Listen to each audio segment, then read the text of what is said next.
من الشيطان الرجيم. بسم الله الرحمن الرحيم. الحمد لله رب العالمين. الصلاة والسلام على سيدنا محمد وعلى آله وأصحابه وأتباعه أجمعين. اللهم رب اشرح لي صدري ويسر لي امري واحلل عقدة من لساني يفقهوا قولي. اللهم رب يسر ولا تعسر بزدنا علما وحلما وحفظا وعقلا وادبا كاملا. رب تمم بالخير والسعادة برحمتك يا ارحم الراحمين. اللهم انفعنا بما علمتنا وعلمنا ما ينفعنا وزدنا علما.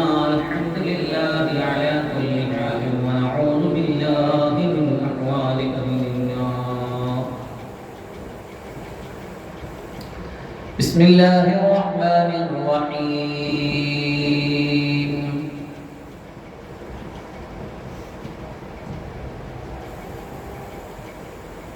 فانطلقا حتى إذا ركبا في السفينة خرقها قال أخرقتها لتغرق أهلها لقد جئت شيئا إمرا. അല്ലാഹു സുബ്ഹാനഹു വ തആല പരിശുദ്ധവും പരിപാവനവുമായ ഈ ദീനി മജ്ലിസിൽ നമ്മെ ഒരുമിച്ച് കൂട്ടിയതുപോലെ അള്ളാഹുവിന്റെ ഇഷ്ടദാസന്മാർക്ക് വേണ്ടി അള്ളാഹു സംവിധാനിച്ചു വെച്ചിരിക്കുന്ന പരിശുദ്ധമായ സ്വർഗത്തിൽ നമ്മെ നമ്മുടെ മാതാപിതാക്കൾ, ഗുരുനാഥന്മാർ, വേണ്ടപ്പെട്ടവർ, സ്നേഹിതർ, സഹായികൾ എല്ലാവരെയും അള്ളാഹു ഒരുമിച്ച് കൂട്ടി അനുഗ്രഹിക്കുമാറാകട്ടെ. പരിശുദ്ധമായ ഖുർആൻ അല്ലാഹു സുബ്ഹാനഹു വ തആല ഓതാനും കേൾക്കാനും പഠിക്കാനും പഠിപ്പിക്കാനുമുള്ള സൗഭാഗ്യം നമുക്ക് തരുന്നുണ്ടെങ്കിൽ അല്ലാഹുവിന്റെ റഹ്മത്തിന്റെ തിരുനോട്ടം നമ്മളിലേക്ക് ഉണ്ട് എന്നതിന്റെ വ്യക്തമായ ദൃഷ്ടാന്തമാകുന്നു. പടച്ചറബ് ആ കരുണയുടെ നോട്ടം എന്നും നമ്മളിലേക്ക് നോക്കുകയും ആ കാരുണ്യത്തിന്റെ നോട്ടത്തിലൂടെ, ആ നോട്ടത്തിന്റെ ഐശ്വര്യത്തിലൂടെ ശരിയായ വഴിയിലൂടെ സഞ്ചരിച്ചു പോയി അല്ലാഹുവിന്റെ റസൂൽ സല്ലല്ലാഹു അലൈഹി വസല്ലം കാട്ടിത്തന്ന സ്വർഗീയ പാതയിൽ മുന്നേറി മുത്തഖീങ്ങളുടെ ഗണത്തിൽ ഉൾപ്പെട്ട് മുഹ്സിനീങ്ങളോടൊപ്പം ചേർന്ന് അല്ലാഹുവിന്റെ ഇബാദി എന്ന് വിളിക്കുന്ന ഇഷ്ടദാസന്മാരിൽ എന്റെ പ്രിയപ്പെട്ട ദാസന്മാരെ എന്ന് അല്ലാഹു സുബ്ഹാനഹു വ തആല സൂറത്തു ഫജ്റിലൂടെ അല്ലാഹു വിളിക്കുന്ന വിളിക്ക് ഉത്തരം നൽകാൻ യോഗ്യതയും ഭാഗ്യവുമുള്ള മുഅ്മിനീങ്ങളിൽ അല്ലാഹു നമ്മളെ പെടുത്തി അനുഗ്രഹിക്കുമാറാകട്ടെ. അത്തരത്തിലൊരു അടിമയെ സംബന്ധിച്ചാണ് അല്ലാഹു സുബ്ഹാനഹു വ തആല സൂറത്തുൽ കഹ്ഫിലൂടെ പരിചയപ്പെടുത്തിയത്. അബ്ദൻ മിൻ ഇബാദിന, നമ്മുടെ ഇബാദുകളിൽപ്പെട്ട ഒരു ഇബാദിനെ മൂസ അലൈഹിസ്സലാം കണ്ടുമുട്ടി. فوجد عبدا من عبادنا آتيناه رحمة. നമ്മൾ റഹ്മത്ത് കൊടുത്ത, നമ്മുടെ റഹ്മത്തിന് യോഗ്യരായ, അതാണ് ഞാൻ പറയുന്നത്, റഹ്മത്തിന്റെ തിരുനോട്ടം കിട്ടുക എന്ന് പറയുന്നത് ചെറിയ കാര്യമല്ല. അള്ളാന്റെ റഹ്മത്ത് കിട്ടിയ എന്നതിന്റെ തെളിവാണെന്ന് ഞാൻ പറഞ്ഞു മജ്ലിസിൽ നമ്മൾ ഒരുമിച്ച് കൂടി. ഇപ്പൊ നാട്ടിലൊക്കെ ഒരുപാട് ബുദ്ധിമാന്മാരും സമർത്ഥരൊക്കെ ഉണ്ടല്ലോ നമ്മളൊക്കെ നാട്ടിലും വീട്ടിലൊക്കെ. പക്ഷേ ഇത്തരത്തിലൊരു മജ്ലിസിൽ വന്നിരുന്ന് അള്ളാന്റെ ഖുർആൻ പറയാൻ, അള്ളാന്റെ ഖുർആൻ കേൾക്കാൻ, അത് ഓതി കേൾക്കാൻ, അതിന്റെ അർത്ഥം വെച്ച് കേൾക്കാൻ, അതിനെ മനസ്സിലാക്കി എടുക്കാൻ, അത് കഴിഞ്ഞിട്ടുള്ള ദുആയിൽ പങ്കെടുക്കാൻ നമുക്കാണ് അല്ലാഹു സൗഭാഗ്യം. അൽഹംദുലില്ലാഹ്. ചെറിയൊരു കാര്യമല്ല മുഅ്മിനീങ്ങളെ, ചെറിയൊരു കാര്യം കൊണ്ടും നടക്കില്ല. കുറച്ച് കഴിഞ്ഞിട്ട് പോയി അല്ലാഹുവിന്റെ വലിയ റഹ്മത്ത് ഉണ്ടെങ്കിലേ അത് സാധ്യമാവൂ. ചെറിയ റഹ്മത്ത് പോരാ, വലിയ റഹ്മത്ത് വേണം.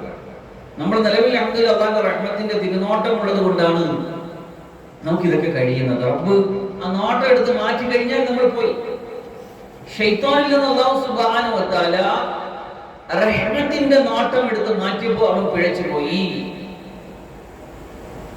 അള്ളാഹുവിന്റെ റഹ്മത്തിൽ നിന്ന് അകറ്റപ്പെടുക എന്ന് പറഞ്ഞാൽ ശപിക്കപ്പെടുക എന്നാണ്. അല്ലാഹു കാത്തുരക്ഷിക്കുമാറാകട്ടെ. അപ്പൊ പറയാണ് മൂസ അലൈഹിസ്സലാം, കഴിഞ്ഞ ആഴ്ചകളിലൊക്കെ നമ്മൾ സംസാരിച്ചു മൂസ അലൈഹിസ്സലാമിന്റെ ഒരു ആധ്യാത്മിക യാത്രയെ പറ്റി.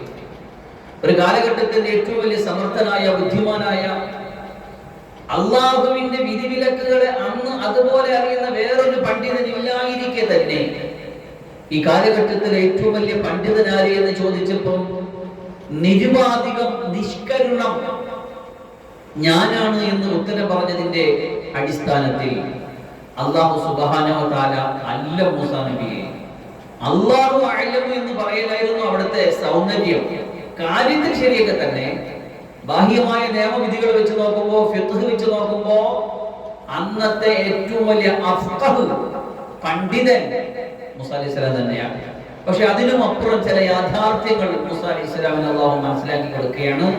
മാത്രമല്ല, നൂറ്റാണ്ടുകൾക്ക് ശേഷം ഈ ഭൂലോകത്ത് പറക്കാനിരിക്കുന്ന എന്നെയും നിങ്ങളെയും പോലുള്ള അള്ളാഹുവിന്റെ അടിമകൾക്ക് ഇത്തരമൊരു സംഗതി അള്ളാഹുവിന്റെ ദീനിലുണ്ട്. അള്ളാഹു തന്നെ കണ്ടക്ട് ചെയ്യുന്ന, അള്ളാഹു തന്നെ ഇർഷാദ് ചെയ്യുന്ന, ഗൈഡൻസ് ചെയ്യുന്ന, മാർഗദർശനം കൊടുത്ത് കൊണ്ടു നടക്കുന്ന ഒരു പ്രാപഞ്ചിക വ്യവസ്ഥ ഈ ഭൂമുഖത്ത് തന്നെ നിലവിലുണ്ട്. നമ്മൾ കണ്ടു കാണുന്ന പ്രകടന പരതയ്ക്കപ്പുറം, പ്രകടമായ ലോകത്തിന്റെ സംവിധാനങ്ങൾക്കും സൗകര്യങ്ങൾക്കും അപ്പുറം ഒരു രഹസ്യ പ്രപഞ്ചം അള്ളാഹുവിനുണ്ട്. അതിൽ അള്ളാഹുവിന് ഔലിയാക്കളുണ്ട്, ഔതാദുകളുണ്ട്, അഖ്താബുകളുണ്ട്, റിജാലുൽ ഗൈബ് എന്നറിയപ്പെടുന്ന ഒരു വിഭാഗമുണ്ട്. അങ്ങനെ ഖിയാമത്ത് നാൾ വരെയുമുണ്ട്. അവരിലൂടെയാണ് ഈ പ്രപഞ്ചം നടന്നു പോകുന്നത്. നമ്മളൊന്നും ഈ കണ്ടു കാണുന്ന ബാഹ്യമായ ഒന്നുമേ അല്ല. ആ ലോകം ഒന്ന് തുറന്നു കിട്ടിയാൽ ഈ ലോകത്തിന്റെ നിസാരതയും ഇവിടെ ഓരോരുത്തർ കാട്ടിക്കൂട്ടുന്ന പ്രകടന പരതകളുടെ നിസാരതയും നമുക്ക് ബോധ്യമാകും. ചിലതൊക്കെ ചിലർ കാട്ടുമ്പോൾ നമ്മൾ വല്ലാണ്ട് പേടിച്ചു പോകും. മോഡി അങ്ങനെ കാട്ടണം, പിന്നെ അമേരിക്കക്കാരൻ ഇങ്ങനെ കാട്ടണം, ഇസ്രായേൽക്കാരൻ അങ്ങനെ കാട്ടണം എന്നൊക്കെ പറഞ്ഞ് നമ്മൾ പേടിക്കാറുണ്ട്. ചിലപ്പോഴൊക്കെ ഒന്നും പേടിക്കണ്ട, ഇതൊന്നും ആരുടെയും കയ്യിലല്ല, ആരുടെയും കയ്യിലല്ല. ഇതൊക്കെ അള്ളാഹു ഏൽപ്പിച്ചു കൊടുത്ത ചില കരങ്ങൾ ഈ ഭൂമിയിലുണ്ട്. അത് നമ്മുടെ ചുറ്റുഭാഗത്തുമുണ്ട്. ആകാശത്തിലുണ്ട്, കടലിലുണ്ട്, കാട്ടിലുണ്ട്, നാട്ടിലുണ്ട്. അതിനൊക്കെ ഓരോരുത്തർ അള്ളാഹു ഏൽപ്പിച്ചു. അതിനകത്ത് നബിമാരുണ്ട്, ഹയാത്തിലുള്ള നബിമാരുണ്ട്, ഹയാത്തിലുള്ള ഔലിയാക്കളുണ്ട്. ആയുസ് നീട്ടിക്കൊടുക്കപ്പെട്ട ഖിദ്ർ നബി അലൈഹി ഇസ്ലാമിനെ പോലുള്ള അത്യാത്മിക ലോകത്തെ ആത്മീയ പ്രപഞ്ചങ്ങളിലെ സൂര്യനെ പോലുള്ള തെളിമയാർന്ന വ്യക്തിത്വങ്ങളെ കൊണ്ട് അള്ളാഹു കണ്ടക്ട് ചെയ്ത് കൊണ്ടുപോകുന്ന ഒരു രഹസ്യ പ്രപഞ്ചം നമ്മൾ കാണുന്ന ഈ ദൃശ്യ പ്രപഞ്ചത്തിന്റെ അപ്പുറമുണ്ട് എന്നൊരു ലോക രഹസ്യത്തിലേക്കാണ് അല്ലാഹു സുബ്ഹാനഹു വ തആല മൂസ അലൈഹിസ്സലാമിനെ കൈപിടിച്ച് നടത്തിയത്. പറഞ്ഞത് ഇങ്ങനെയാണ്: ഫവജദ അബ്ദൻ മിൻ ഇബാദിനാ, നമ്മുടെ പ്രിയപ്പെട്ട ദാസന്മാരിൽപ്പെട്ട ഒരു ദാസനെ മൂസ അലൈഹിസ്സലാമിന്റെയും കൂട്ടുകാരന്റെയും ആധ്യാത്മിക യാത്രയിൽ കണ്ടെത്തി. ആതൈനാഹു റഹ്മതൻ മിൻ ഇൻദിനാ, നമ്മുടെ ഭാഗത്തുനിന്ന് നമ്മൾ അവർക്ക് റഹ്മത്ത് കൊടുത്തു. വഅല്ലംനാഹു മിൻ ലദുന്നാ ഇൽമാ, ലദുന്നിയായ ഇൽമു പഠിപ്പിച്ചു കൊടുത്തു എന്നാണ്. ലോകത്ത് ഇൽമിന്റെ, അറിവിന്റെ സ്രോതസ് എന്താണ്? അറിവിന്റെ സ്രോതസ്, നമ്മളൊക്കെ അറിവ് പഠിക്കുന്നവരാണ്, ആലിമീങ്ങളാണ്, മുത്തഅല്ലിമീങ്ങളാണ് ഒക്കെയാണ്. എന്താണ് അറിവിന്റെ സോഴ്സ്? നമ്മൾ പറയും ഇപ്പൊ നമുക്ക് അറിവിന്റെ സോഴ്സ് ഗൂഗിൾ ചെയ്താൽ കിട്ടും. അതുപോലെ തന്നെ മറ്റ് സൗകര്യങ്ങളിലൂടെയൊക്കെ അന്വേഷിച്ച് നോക്കിയാൽ ലൈബ്രറികളിലൂടെ, പുസ്തകങ്ങളിലൂടെ ഒക്കെ കിട്ടും. യഥാർത്ഥത്തിൽ അറിവിന്റെ സ്രോതസ് നമ്മുടെ പഞ്ചേന്ദ്രിയങ്ങളാണ്. 5 ഇന്ദ്രിയങ്ങളെ കൊണ്ട് മനുഷ്യൻ കണ്ടെത്തിയ അറിവിന്റെ പ്രപഞ്ചമാണ് നമ്മുടെ ലോകത്തുള്ളത്. കണ്ണും കാതും സ്പർശനവും ഉൾപ്പെടുന്ന 5 ഇന്ദ്രിയങ്ങൾ കൊണ്ട് മനുഷ്യൻ കണ്ടെത്തിയ കാര്യങ്ങൾ. ഈ 5 ഇന്ദ്രിയങ്ങൾ കൊണ്ടുള്ള അനുഭവജ്ഞാനങ്ങളുടെ, പരീക്ഷണ ജ്ഞാനങ്ങളുടെ ലോകമാണ് ഈ ലോകം.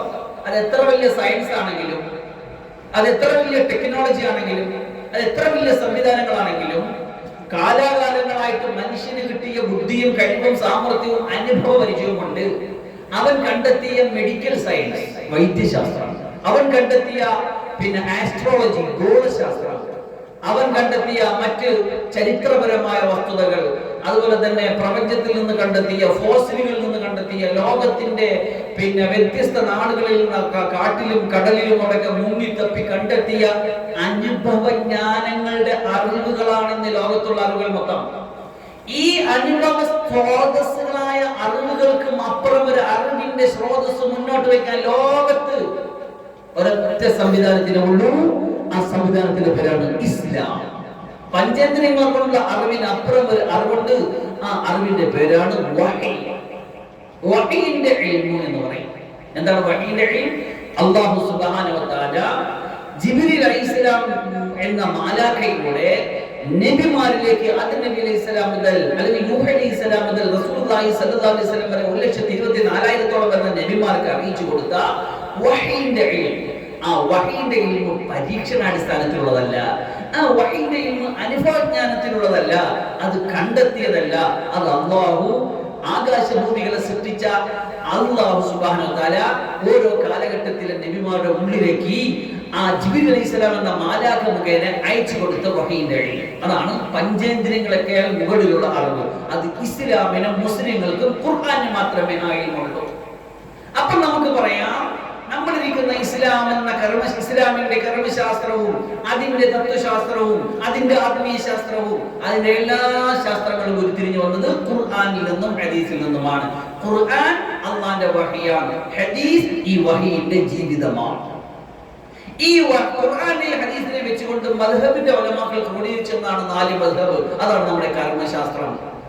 പിന്നെ അതിൽ നിന്ന് കണ്ടെടുത്ത് വെച്ച വിശ്വാസ ശാസ്ത്രം, പിന്നെ അന്ന് മുതൽ ഇങ്ങോട്ട് അല്ലാഹു ഖുർആനിലൂടെ പറഞ്ഞു തന്ന ചരിത്രങ്ങൾ, അതിൽ നിന്ന് ആത്മീയമായ ലോകത്തെ കുറിച്ച് അല്ലാഹു പറഞ്ഞു തന്ന തത്വജ്ഞാനങ്ങൾ, ഹിക്മത്തുകൾ, ഇതൊക്കെ വഹീന്റെ ഇൽമിൽ നിന്നാണ്. ശരി, ഈ ഇൽമുകളെ എല്ലാം നമുക്ക് പറയാം കസ്ബിയായ, നമ്മൾ പഠിച്ചെടുക്കാൻ പറ്റുന്ന ഇൽമാണ്. വഹീ പഠിച്ചെടുത്താൽ കിട്ടും. വഹീന്റെ ഇൽമു അഥവാ ഖുർആന്റെ ഇൽമു, ഇൽമു തഫ്സീർ, നമ്മൾ പഠിക്കുന്ന തഫ്സീറിന്റെ ഇൽമാവട്ടെ ഹദീസിന്റെ ഇൽമാവട്ടെ ഏതും പഠിച്ചെടുക്കാൻ പറ്റും. ഹദീസ് പഠിച്ചെടുക്കാൻ പറ്റും, ഫിഖ് പഠിച്ചെടുക്കാൻ പറ്റും, താരീഖ് പഠിച്ചെടുക്കാൻ പറ്റും. ഇതിനെല്ലാം കസ്ബിയായ ഇൽമു എന്ന് പറയും. എന്നാൽ പഠിച്ചെടുക്കാൻ പറ്റാത്തൊരു ഇൽമുണ്ട്.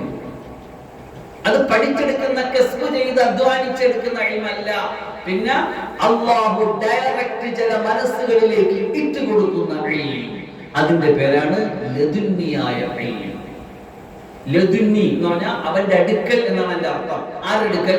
അല്ലാഹുവിന്റെ അടുക്കൽ നിന്ന് അല്ലാഹു ഡയറക്റ്റ് വെളിച്ചമുള്ള, തെളിച്ചമുള്ള, പ്രകാശമുള്ള ഹൃദയങ്ങളിലേക്ക് പ്രവഹിപ്പിച്ചു കൊടുക്കുന്ന ഇൽമ്. ആ ഇൽമിന്റെ ഭണ്ഡാരമായിരുന്നു ഹസ്രത്ത് ഖിദ്ർ നബി അലൈഹിസ്സലാത്തു വസ്സലാം. അപ്പോ മൂസാ നബി അലൈഹിസ്സലാം കസ്ബിയായ ഇൽമിന്റെ ഉത്തുംഗതയിലായിരുന്നു എന്ന് പറഞ്ഞാൽ ശരിയാണ്. ആലം ഏറ്റവും വലിയ പണ്ഡിതനായിരുന്നു അവർ. അങ്ങനെ ഹസ്രത്ത് മൂസാ നബി അലൈഹിസ്സലാമും കൂട്ടുകാരനും കൂടി അല്ലാഹു പറഞ്ഞു കൊടുത്ത അടയാളങ്ങൾ വെച്ചുകൊണ്ട് ആ ആധ്യാത്മിക ഗുരുവിനെ തേടിയുള്ള യാത്രയിലായിരുന്നു. അവർ സ്ഥലത്ത് ചെന്നപ്പോ കാണാം പച്ച പതപ്പെട്ട് മൂടിയിട്ട് മുഖവും ശരീരവും മൊത്തം ഇങ്ങനെ മൂടി വെച്ചിരിക്കുന്ന ഒരു അടിമയെ കണ്ടു. ആ പച്ച പതപ്പിന്റെ കാരണം കൊണ്ടാണ് എന്നും ഇരിക്കുന്ന സ്ഥലമെല്ലാം പച്ചയായി പോകുന്ന കാരണത്താലാണെന്നും ഒക്കെ പറയപ്പെടുന്നു. ഖദ്റാ എന്ന ലൗൺ കളർ, ഗ്രീൻ കളർ എന്നാണ് ഖദ്റാ എന്ന് അറബിൽ പറയാം. അതിൽ നിന്ന് ഖിദ്ർ എന്ന അലൈഹിസ്സലാമിന്റെ പേര് വന്നെന്ന് പറയപ്പെടുന്നു. കഴിഞ്ഞ ആഴ്ച അതിനെക്കുറിച്ച് വിശദീകരിച്ചിരുന്നു. അപ്പൊ ചോദിച്ചു, ആരാ? പറഞ്ഞു, മൂസയാണ്. എന്താ പറഞ്ഞത്? അങ്ങേക്ക് പക്കൽ അല്ലാഹു തന്നിട്ടുള്ള കുറച്ച് ഇൽമു പഠിക്കാൻ വേണ്ടി വന്ന. നിങ്ങളുടെ കയ്യിലല്ലേ തൗറാത്തുള്ളത്? ഈ കാലഘട്ടത്തിൽ ഏറ്റവും വലിയ വേദഗ്രന്ഥം ഏതാണ്? തൗറാത്താണ്. അത് നിങ്ങൾക്കല്ലേ അല്ലാഹു നൽകിയത്. പിന്നെ നിങ്ങൾ ഏറ്റെടുക്കൽ വരുന്നത് എന്താണ്? അല്ല, അല്ലാഹു നിങ്ങൾക്ക് നേരിട്ട് തന്ന ഇൽമുകളുണ്ട്, അത് പഠിക്കാൻ വന്നതാണ്. നിങ്ങൾക്ക് എന്നോട് ക്ഷമിച്ചു നിൽക്കാൻ കഴിയില്ല നബിയെ. നിങ്ങൾക്ക് അറിയിപ്പിച്ചു തരാത്തൊരു ലോകത്താണ് എന്റെ സഞ്ചാരവും എന്റെ നടത്തവും എന്റെ കൈകാര്യവും. അതിന് നിങ്ങൾക്ക് ക്ഷമിക്കാനും സഹിക്കാനും കഴിയില്ല. ഇല്ല, ഞാൻ കൂടെ വന്നോളാം. അല്ലാഹു നൽകിയ ഇൽമു എനിക്ക് പഠിപ്പിച്ചു തരും. മൂസ അലൈഹിസ്സലാം പറഞ്ഞു, ഹൽ അത്തബിഉക, ഞാൻ അങ്ങയെ ഫോളോ ചെയ്യട്ടോ? അലാ അൻ തുഅല്ലിമനി മിമ്മാ ഉല്ലിംത റുശ്ദാ, അങ്ങ് പഠിപ്പിച്ചെടുത്ത, അങ്ങ് പഠിപ്പിക്കപ്പെട്ട ഇൽമുകളെ എനിക്ക് പഠിപ്പിക്കുക എന്ന ധാരണയിൽ ഞാൻ അങ്ങയെ ഫോളോ ചെയ്തു വരട്ടോ നബിയേ? ഖാല ഇന്നക ലൻ തസ്തതിയ മഇയ സബ്റാ, എന്നോടൊപ്പം ക്ഷമിക്കാൻ കഴിയില്ല നിങ്ങൾക്ക്. വകൈഫ തസ്ബിറു എങ്ങനെ ക്ഷമിക്കാനാണ് അലാ മാ ലം തുഹിത് ബിഹി ഖുബ്റ അങ്ങേക്ക് നൽകപ്പെടാത്ത ഒരു വിജ്ഞാന ലോകത്തെ എങ്ങനെ അങ്ങേക്ക് ക്ഷമിക്കാൻ കഴിയും? ഖാല സതജിദുനി ഇൻഷാ അല്ലാഹു സാബിറാ ഇൻഷാ അല്ലാഹ് ഇൻഷാ അല്ലാഹ് ഇൻഷാ അല്ലാഹ് പറഞ്ഞു കേട്ടോ. മുമ്പ് നമ്മൾ ഇൻഷാ അല്ലാഹ് കിസ്സ അവിടെ പറഞ്ഞു കഴിഞ്ഞല്ലോ. പറഞ്ഞുതരാം. അപ്പൊ ഇൻഷാ അല്ലാഹ് മുടക്കരുത്. ഇൻഷാ അല്ലാഹ് മുടക്കിയാൽ കുഴയും. ഇൻഷാ അല്ലാഹ് ഞാൻ സാബിറായിക്കൊണ്ട് ക്ഷമാശീലനായിക്കൊണ്ട് അങ്ങയോടൊപ്പം നിൽക്കാം. വലാ അഅസി ലക അംറാ ഒരു കാര്യത്തിൽ ഞാൻ എതിര് പ്രവർത്തിക്കില്ല. ഖാല ഫഇൻ ഇത്തബഅതനി ഫലാ തസ്അൽനി അൻ ഷൈഇ ഒന്നിനെ പറ്റി എന്നോട് ചോദിക്കരുത്. കൂടെ നടക്കുന്നത് കൊള്ളാം, ഒന്നിനെ പറ്റി എന്നെ ചോദ്യം ചെയ്യരുത്. ഹത്താ ഉഹദിസ ലക മിൻഹു ദിക്റ അതിനെപ്പറ്റി ഞാൻ പറഞ്ഞു തരും, അതിനെപ്പറ്റി എല്ലാം ഞാൻ വിശദീകരിച്ച് തരുന്നത് വരെയും ക്ഷമയോടെ കാത്തിരിക്കണം എന്ന് പറഞ്ഞു. അങ്ങനെ അവരുടെ ആത്മീയ സഞ്ചാരം ആരംഭിക്കുകയാണ്.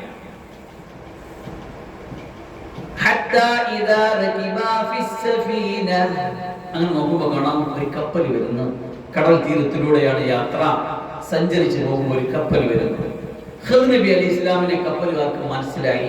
അങ്ങനെ പ്രത്യേകിച്ച് പാരിതോഷികങ്ങളോ അല്ലെങ്കിൽ ടിക്കറ്റോ പൈസയോ ഒന്നും ഇല്ലാതെ ഖിദ്ർ നബിയെ മനസ്സിലാക്കിയ അടിസ്ഥാനത്തിൽ അവർക്ക് ഖിദ്ർ നബിക്ക് ലിഫ്റ്റ് കൊടുത്തു. അങ്ങനെ ഖിദ്ർ നബി മൂസ അലൈഹി ഇസ്ലാം കപ്പലിൽ പ്രവേശിച്ചു.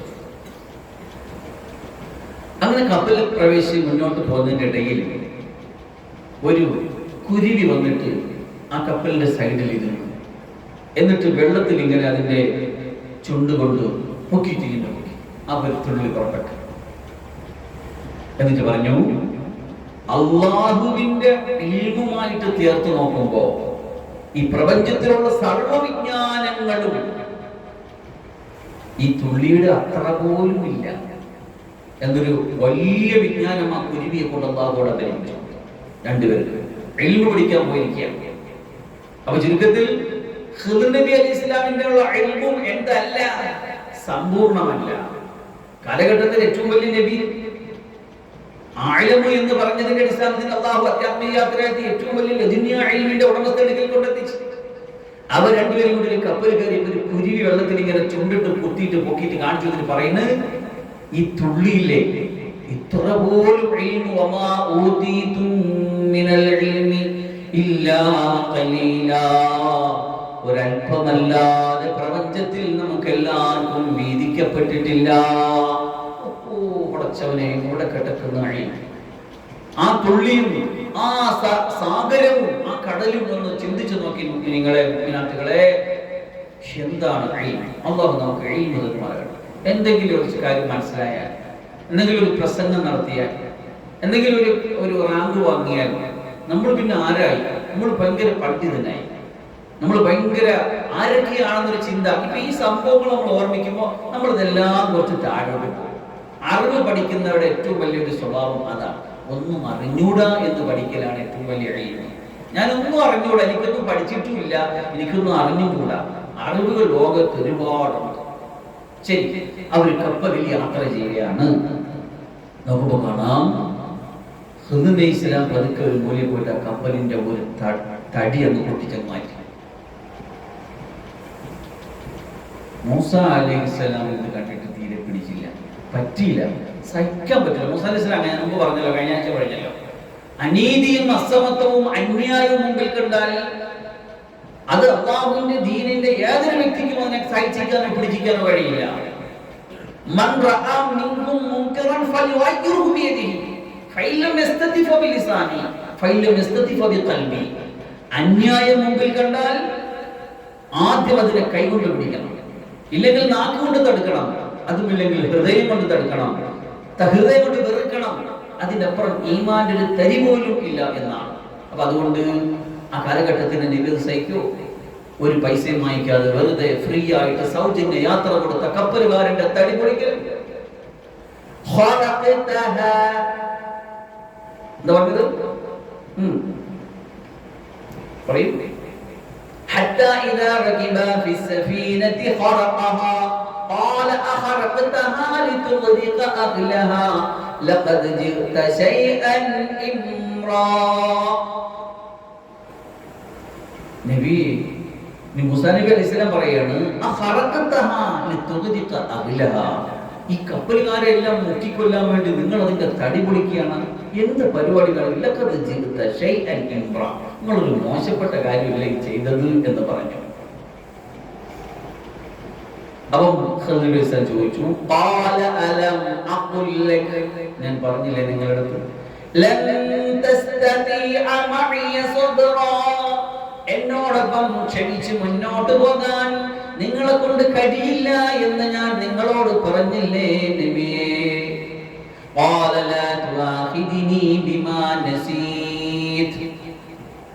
എന്നെ പിടിച്ച് ശിക്ഷിക്കില്ല, ഞാൻ മറന്നുപോയി.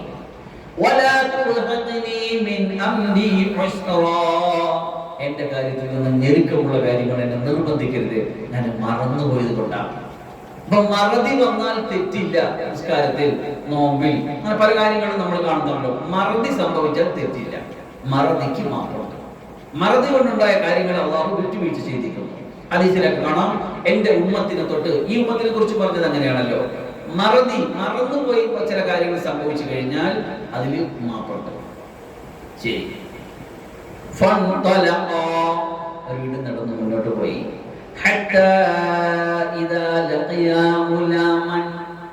അങ്ങനെ ചെന്ന് നോക്കുമ്പോൾ കാണാം, വീണ്ടും കടൽ തീരത്തിലൂടെ നടത്തെ അവരെ ഇങ്ങനെ തുടർന്നു കൊണ്ടിരിക്കുന്നതിന്റെ ഇടയിൽ കുറച്ച് കുട്ടികൾ കളിച്ചുകൊണ്ടിരിക്കുന്നുണ്ട്.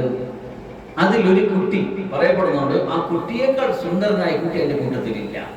നല്ല ഗ്ലാമറുള്ള സുന്ദരനായ കുട്ടി. അങ്ങോട്ട് ചെന്നപ്പോ കാണാം, ഖിദ്ർ നബി അലൈഹി സ്വലാം ആ കുട്ടിയെ ഇങ്ങോട്ട് എടുത്തിട്ട് അതിന്റെ തല അങ്ങോട്ട് തിരികെ കൊണ്ടുവന്നു.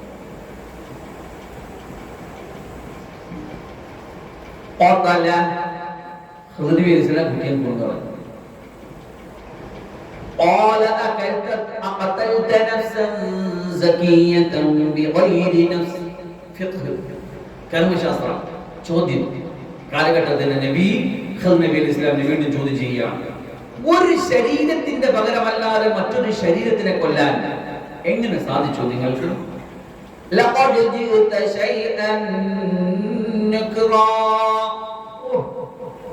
അടുത്തുപോയി മറ്റതിനേക്കാൾ. മറ്റൊരു കപ്പലുകാരന്റെ കപ്പൽ വിളിച്ചു, ഇതൊരു കുഞ്ഞിനെ പിടിച്ചിട്ട് ഇല്ല, കശുവണ്ടി തിരികും പോലെ തിരികിയിട്ട് നിങ്ങൾ കൊന്നു കളഞ്ഞല്ലോ നബിയെ.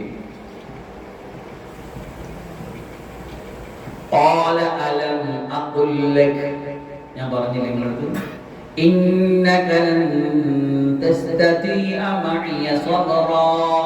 എന്നോട് ക്ഷമിച്ച് നടക്കാൻ പറ്റൂല എന്ന് ഞാൻ പറഞ്ഞില്ലേ മൂസാ നബിയെ?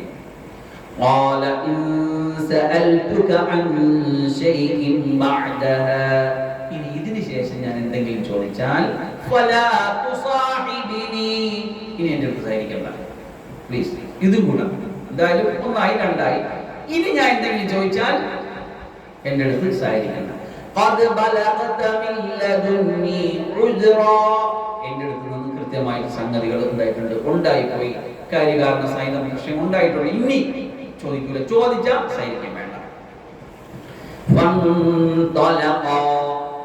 വീണ്ടും നടക്കുക.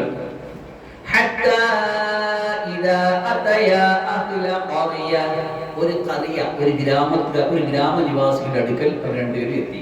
ഒരു യാത്രയിലാണ്. യാത്ര ഇങ്ങനെ കടലിലും കപ്പലിലുമായിട്ട് തുടരുകയാണ്. അങ്ങനെ വരുമ്പോൾ സ്വാഭാവികമായിട്ട് ക്ഷീണം ഉണ്ടാകും, വിശപ്പുണ്ടാകും, ദാഹം ഉണ്ടാകും. അങ്ങനെ വന്നപ്പോൾ എന്ത് സംഭവിച്ചു? അവർക്ക് വിശപ്പ് വന്നു. നേരത്തെ നമ്മൾ പറഞ്ഞു അഴിമ പഠിക്കാൻ ഇറങ്ങി തിരിച്ചപ്പോ അതെന്ത് ചെയ്തു? അവിടെ വിശന്ന് വന്നപ്പോ കൂടെ സാദ് കൊണ്ടുപോയിരുന്നു.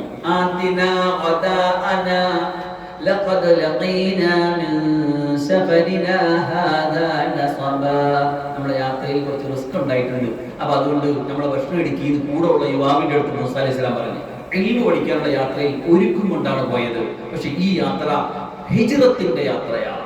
ഹിജ്റത്തിന്റെ, ഹിദായത്തിന്റെ, ആത്മീയ ജ്ഞാനത്തിന്റെ യാത്ര. ഇതൊന്നും കൊണ്ടുപോയിട്ടില്ല. ഇത് തവക്കുലിന്റെ വഴിയാണ്. മറ്റത് ഒരുക്കോട് കൂടി തന്നെ പോകണം. നമുക്കറിയാം, ഇവിടെ തഅലീം എന്നൊരു ഗ്രന്ഥത്തിൽ മഹാനായ അലി റളിയല്ലാഹു അൻഹുവിനെ തൊട്ട് ഒരു പദ്യം ഉദ്ധരിച്ച് പഠിച്ച് നമ്മൾ കേട്ടിട്ടുണ്ടാവും. എന്തായിരുന്നു? ഓർമ്മിക്കും.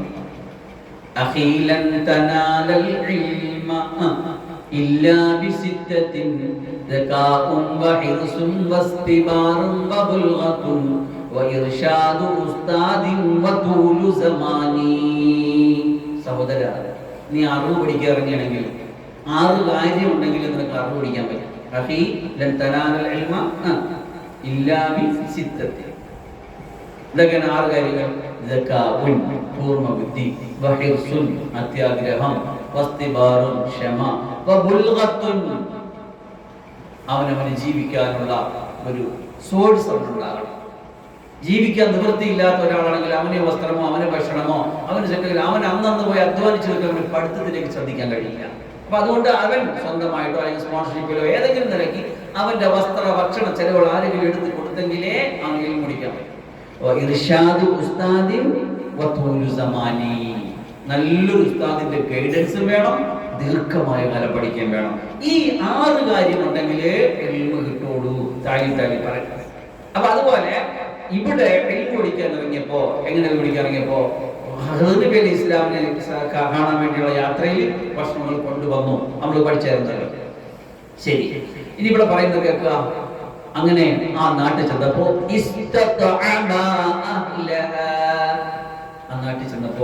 ആ നാട്ടുകാരോട് ഭക്ഷണം ആവശ്യപ്പെട്ടു. അങ്ങനെ ആവശ്യപ്പെടാതാണ്. ഒരു സ്ഥലത്തെത്തിയപ്പോൾ നമ്മൾ എന്ത് ചെയ്തു? വിശന്ന് പറഞ്ഞ് ഒരു നിർവാഹമില്ല എങ്കിൽ നമുക്ക് ഭക്ഷണം ആവശ്യപ്പെടാം. അത് നാണക്കേടല്ലേ? യാചന ഇസ്ലാം നിരോധിക്കുന്നുണ്ടല്ലോ എന്ന് പറഞ്ഞിട്ട് കാര്യമില്ല. യാചന ഇസ്ലാം നിരോധിക്കുന്നു എന്ന് പറയുന്നതിന് വേറെ കുറച്ച് മാനങ്ങളുണ്ട്.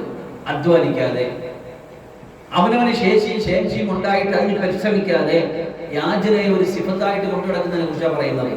നിർവാഹം ഇല്ലാതായി പോയാൽ എന്ത് ചെയ്യും? ചോദിക്കാം. അതാണ് ഈ കാണുന്നത്.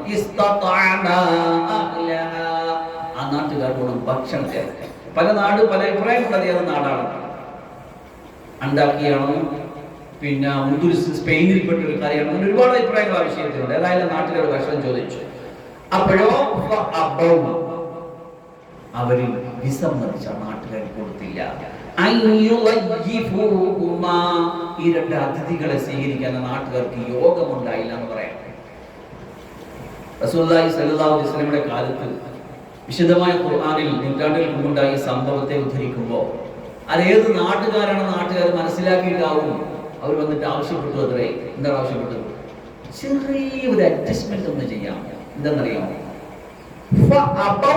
എന്നുള്ള ബായിന്റെ താരത്തെ പുള്ളിയെടുത്ത് മുകളിൽ കൊടുത്ത് ഒരു പുള്ളി കൂടി ഇട്ട് കൊടുക്കാമെങ്കിൽ നിങ്ങൾ പറയുന്ന സാധനം നമ്മൾ തരാം. എന്തറിയോ? കാലാകാലം അള്ളാന്റെ ഖുർആൻ ഓതുകയും പഠിക്കുകയും ചെയ്യുന്നവർ ഈ നാട്ടിനെ കുറിച്ച് ഇങ്ങനെ വിലയിരുത്തും. 2 നബിമാർ, കാലത്തിന്റെ വെള്ളി നക്ഷത്രങ്ങൾ, അവര് ആ നാട്ടിൽ ചെന്നിട്ട് ഭക്ഷണം കൊടുത്തിട്ട് ഈ നാട്ടുകാര് ഭക്ഷണം കൊടുത്തില്ല എന്ന് പറയുമ്പോ എത്ര വലിയ നാണം കെട്ട പരിപാടിയാണ്. ശൈമല്ലേ അല്ലേ? അപ്പൊ അതുകൊണ്ട് എന്ത് ചെയ്യാ? അഡ്ജസ്റ്റ്മെന്റ്. ഒരു പുള്ളി അധികം കൊടുക്കണം, താഴത്തെ പുള്ളി മേലിടണം. അപ്പൊ എന്താവും? അത്താവും. അപ്പൊ അർത്ഥം എന്തായി? അവിടെ അതിഥി സൽക്കാരത്തെ അവർക്ക് കൊടുത്തു എന്നാവും. അത്തവും അപവും വിസമ്മതിച്ചു, അത്തവും കൊടുത്തു എന്നാവും. ചെറിയൊരു പുള്ളിയുടെ അഡ്ജസ്റ്റ്മെന്റ്, സ്ഥലം ഒന്ന് മാറ്റിയിട്ട് കൊടുത്താലും മതി. അള്ളാഹുവിന്റെ ഖുർആനിൽ ഒരു പുള്ളി വിസർഗ വ്യത്യാസം അങ്ങോട്ടും ഇങ്ങോട്ടും മേലും താഴോട്ടും പറ്റൂല. അതുകൊണ്ട് നടത്തിയിട്ടില്ല. ഇന്നും അതേപോലെ അത് അവശേഷിക്കുന്നുണ്ട്. അങ്ങനെ അവര് അതിഥി സൽക്കാരം നടത്താത്ത നാട്ടിലൂടെ പോവുകയും അങ്ങനെ പോയപ്പോ കാണാം ഒരു മതിൽ കെട്ടു. അവർ രണ്ടുപേരും കൂടി നാട്ടിലൊരു മതിൽ കെട്ടു. വീഴാൻ അടുക്കുകയാണ്. ഈ മതിൽ ഉദ്ദേശിക്കുകയാണ്, വീഴാൻ ഉദ്ദേശിച്ച് നിൽക്കുന്ന ഒരു മതിൽ.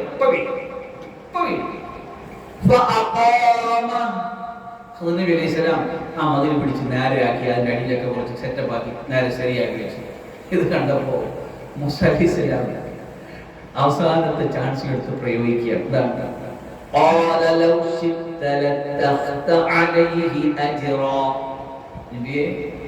എനിക്ക് വേണമായിരുന്നെങ്കിൽ ഈ മതിൽ ശരിയാക്കി കൊടുത്തതിന് ചെറിയൊരു കൂലി വാങ്ങാമായിരുന്നില്ലേ?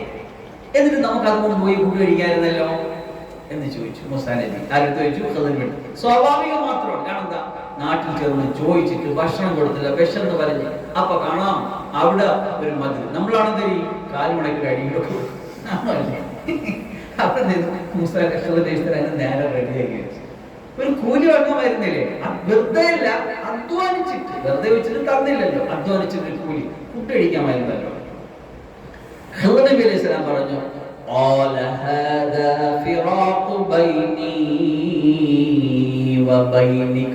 നമ്മൾ പിരിയാൻ പോവുകയാണ്. ഇവിടെ വെച്ച് ക്ലോസ്. നമ്മൾ ഏർപ്പാട് ഇവിടെ വെച്ച് ക്ലോസ്.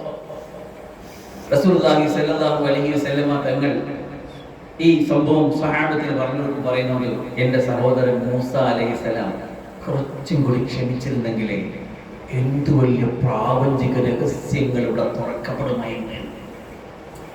പറയാണ് എന്താ പറഞ്ഞത്?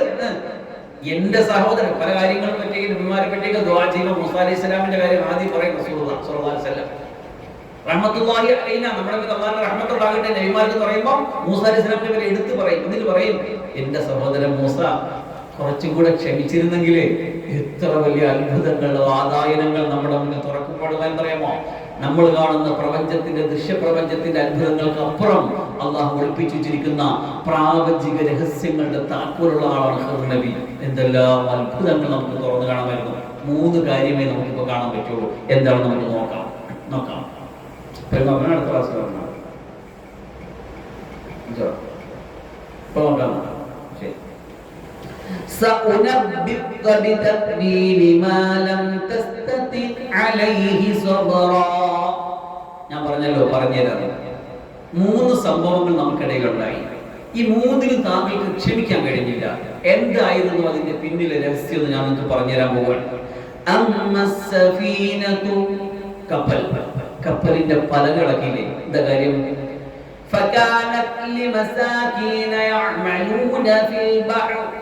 സമുദ്രത്തിൽ പണിയെടുത്തുകൊണ്ടിരിക്കുന്ന പാവങ്ങളുടെ ഉടമസ്ഥതയിലുള്ളതാണ് ആ കപ്പൽ.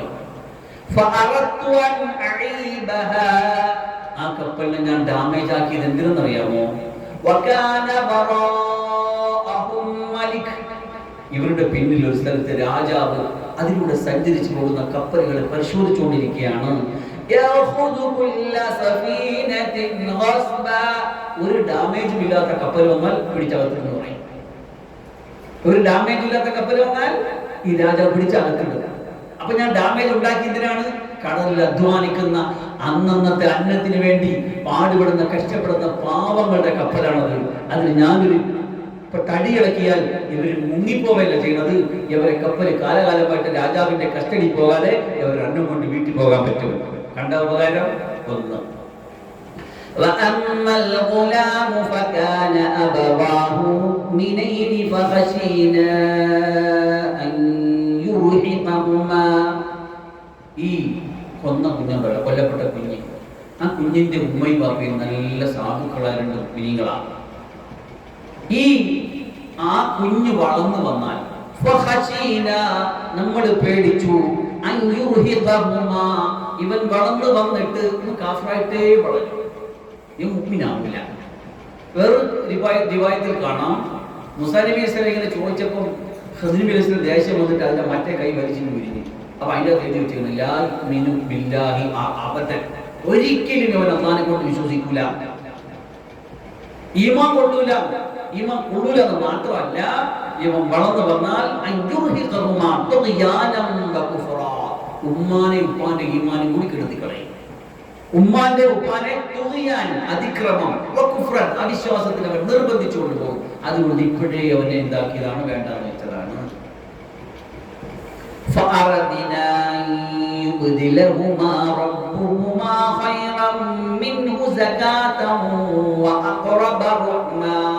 ഇവനേക്കാൾ നല്ല കുഞ്ഞിനെ അല്ലാഹു അവർക്ക് പകരം കൊടുക്കാൻ വേണ്ടി, നല്ല കരുണയുള്ള, നല്ല കെയറിംഗ്, പരിശുദ്ധിയുള്ള, പവിത്രനായ ഒരു കുഞ്ഞിനെ അള്ളാഹുവിന് പകരം കൊടുക്കാനാണ് ഞാൻ ഈ സെറ്റപ്പ് ചെയ്തത്. അങ്ങനെ അള്ളാഹു കൊടുക്കുകയും ചെയ്തു. രണ്ടാമത്തെ സംഭവം ഇനി ഭിത്തിയുടെ കാര്യം പറഞ്ഞു തരാം, മതിലിന്റെ കാര്യം പറഞ്ഞു തരാം.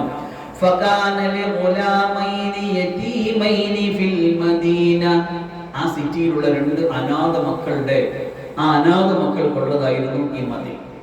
ഈ അനാഥ മക്കളുടെ വാപ്പ മരിച്ചു പോകാൻ നേരത്ത് ഈ മക്കളുടെ സ്വത്തെല്ലാം ഈ മതിലിന്റെ അടിയിൽ കൊണ്ട് കുഴിച്ചു വെച്ചിട്ട് പറഞ്ഞ്, ഈ മക്കൾ പ്രായപൂർത്തിയാവുമ്പോൾ മെച്ചറാവുമ്പോൾ അവർക്ക് അതിൽ നിന്ന് എടുക്കട്ടെ എന്ന് വസീയത്ത് ചെയ്തിട്ടാണ് മരിച്ചിരിക്കുന്നത്. ഇതിങ്ങനെ മതിൽ തകർന്നു പോയി കഴിഞ്ഞാൽ ആരെങ്കിലും വന്ന് ഈ അനാഥ മക്കളുടെ മുതലെടുത്തോണ്ട് പോകില്ലേ, അതിനാണ് ഞാൻ ചെയ്തത്. നോക്കൂ, വകാന തഹ്തഹു കൻസുൽ ലഹുമാ, ആ അനാഥ മക്കളുടെ കൻസ്, അതിന്റെ നിധി, അവിടെ സ്വത്ത് മുഴുവൻ ഈ ജിദാറിന്റെ അടിയിൽ വെച്ചേക്കുകയായിരുന്നു. വകാന അബൂഹുമാ സ്വാലിഹാ, ആ രണ്ട് കുട്ടിയുടെ വാപ്പ ഒരു സ്വാലിഹായ മനുഷ്യനായിരുന്നു. ചിന്തിക്കണേ, സ്വാലിഹ. അപ്പൊ മക്കള്, നമ്മൾ സ്വാലിഹീങ്ങളായാൽ നമ്മുടെ മക്കൾക്ക് പ്രൊട്ടക്ഷൻ ഏത് വഴിക്ക് വരും എന്ന് അറിയാൻ പറ്റില്ല. നമ്മൾ സലാഹീത്തിന്റെ വഴി മാറി സഞ്ചരിച്ചാൽ മക്കൾക്ക് കേടുവരും, പെൺപിള്ളക്ക് കേടുവരും, വീട്ടിന് കേടുവരും, പലതിനും കേടുവരും. നമ്മൾ സലാഹിയത്തിലായി കഴിഞ്ഞാൽ എന്ത് ചെയ്യും?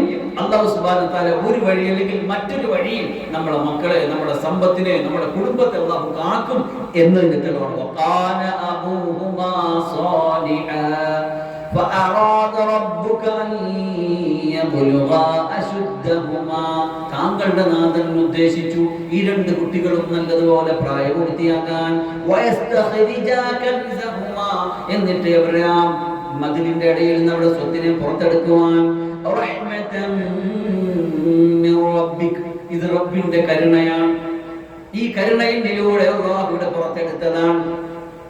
വമാ ഫഅൽതുഹു അൻ അംരി, ഈ പറഞ്ഞ ഒരു സംഭവവും എന്റെ ഇഷ്ടപ്രകാരം ചെയ്തതല്ല. ذلك تأويل ما لم تستطع عليه صبرا. ഹസ്രത്ത് ഖിദ്ർ നബി അലൈഹിസ്സലാത്തു വസ്സലാം മൂസാ അലൈഹിസ്സലാമിനെ പറഞ്ഞു കൊടുക്കുകയാണ്, മൂസാ നബിയെ, നിങ്ങൾക്ക് ക്ഷമിക്കാൻ കഴിയാത്ത 3 സംഗതി ഞങ്ങൾക്ക് ഉണ്ടായല്ലോ, ഇതാണ് അതിന്റെ വിശദീകരണം. ഇതൊന്നും എന്റെ ഇഷ്ടപ്രകാരം ചെയ്തതല്ല. ഖിദ്ർ നബി നബിയാണോ വലിയാണോ എന്ന വിഷയത്തിന്റെ അഭിപ്രായ വ്യത്യാസം ഞാൻ ആദ്യമേ സൂചിപ്പിച്ചിരുന്നു. അപ്പം വലിയാണ് എന്ന് പറയുന്നവർ ചില അഭിപ്രായങ്ങൾ പറയുന്നു, നബിയാണെന്ന് പറയുന്നവർ ചില അഭിപ്രായം പറയുന്നു. നബിയാണെന്ന് പറയുന്നവർ അവർ വളരെ പ്രാബല്യം കൊടുക്കുന്ന ഒരു പോയിന്റ് ആണ് ഈ പറഞ്ഞത്, ഇതൊന്നും എന്റെ ഇഷ്ടപ്രകാരം ചെയ്തതല്ല. പിന്നെ എവിടെ നിൽക്കുകയാണ്? അള്ളാഹു അറിയിച്ചു കൊടുത്തതാണ്. അള്ളാഹു അപ്പം വഹിയിലൂടെ അറിയിച്ചു കൊടുക്കുന്ന ആർക്കാണ്? നബിമാർക്കാണ്. അതുകൊണ്ട് ഖിദ്ർ നബി അലൈഹിസ്സലാം നബി തന്നെ. അല്ലാഹു സുബ്ഹാനഹു വ തആല കാര്യങ്ങൾ മനസ്സിലാക്കി അമലിയ തൗഫീഖിന് മാറാകട്ടെ. നമുക്ക് എന്ത് മനസ്സിലായി? 3 സംഭവം നമ്മൾ എന്ത് മനസ്സിലാക്കും? നോർമലി മൂസാ അലൈഹിസ്സലാമിന്റെ ബുദ്ധിയിൽ നിന്ന് നമ്മൾ ചിന്തിക്കും, അതാണ് പ്രാപഞ്ചിക വ്യവസ്ഥയുടെ സെറ്റപ്പ്. ആ ഫിഖ് അങ്ങനെ തന്നെയാണ്. ഉപകാരം ചെയ്ത കപ്പലിന്റെ തടി പൊളിക്കുക, വെറുതെ ഒരു കുഞ്ഞിനെ കൊല്ലുക, ഒരു നാട്ടിൽ ചെന്നിട്ട് നമുക്കൊരു സഹായം ചെയ്യാത്ത നാട്ടിൽ ഒരു ഉപകാരം ചെയ്ത് കൊടുക്കുക, ഇത് നമുക്ക് ഉൾക്കൊള്ളാൻ പറ്റൂല. പക്ഷെ അതിന് അപ്പുറം അല്ലാഹു പ്രാപഞ്ചിക സംവിധാനങ്ങളെ നടത്തിക്കൊണ്ടുപോകുന്ന രഹസ്യങ്ങളുണ്ട്. മൂസാ അലൈഹിസ്സലാം കുറച്ചും കൂടെ ക്ഷമയോടെ പിടിച്ചിരുന്നെങ്കിലേ എന്തെല്ലാം ഇതുപോലെ വെളിപ്പെടുവാൻ. ചെറിയ ഒരു യാത്ര, ആ യാത്രയിലാണ് ഈ 3 കിസ്സ നമുക്ക് വെളിപ്പെട്ടത്. ഇനിയും മുന്നോട്ട് പോയിരുന്നെങ്കിൽ എന്തെല്ലാം അറിയാമായിരുന്നു.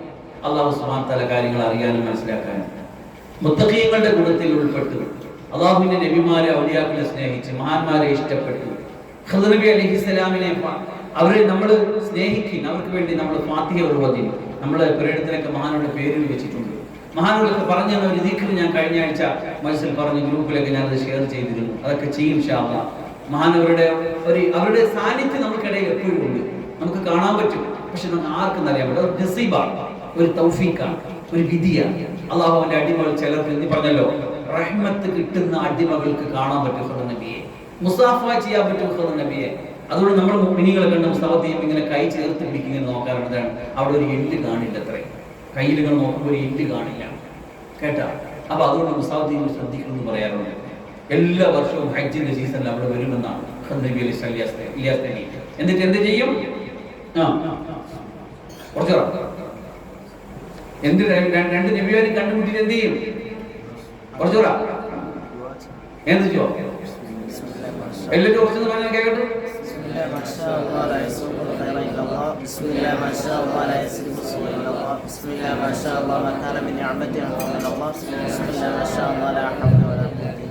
അൽഹംദുലില്ലാഹ്, ഈ ദുആ വളരെ പ്രധാനപ്പെട്ട ഒരു ദുആയാണ്. ഇഖ്ലാസോടുകൂടി ദുആ രാവിലെ വൈകുന്നേരം ചൊല്ലി കഴിഞ്ഞാൽ എല്ലാ മക്രൂഹുകളിൽ നിന്നും വസ്വസുകളിൽ നിന്നും പിന്നെ അതുപോലെ തന്നെ ക്ഷുദ്ര ജീവികളിൽ നിന്നും ഒക്കെ അല്ലാഹു സംരക്ഷണം നൽകുന്ന അത്ഭുതകരമായ ഒരു ദുആയാണ്. ഖിദ്ർ നബി അലൈഹിസ്സലാമിന്റെ ദുആ എന്നാണ് അറിയപ്പെടുന്നത്. അല്ലാഹു സുബ്ഹാനഹു വ തആല കാര്യങ്ങൾ മനസ്സിലാക്കിയാൽ വലിയ തൗഫീഖ് തരട്ടെ. വആഖിറു ദഅവാനാ അൽഹംദുലില്ലാഹി റബ്ബിൽ ആലമീൻ. അസ്സലാമു അലൈക്കും വറഹ്മത്തുള്ളാഹി വബറകാതുഹു.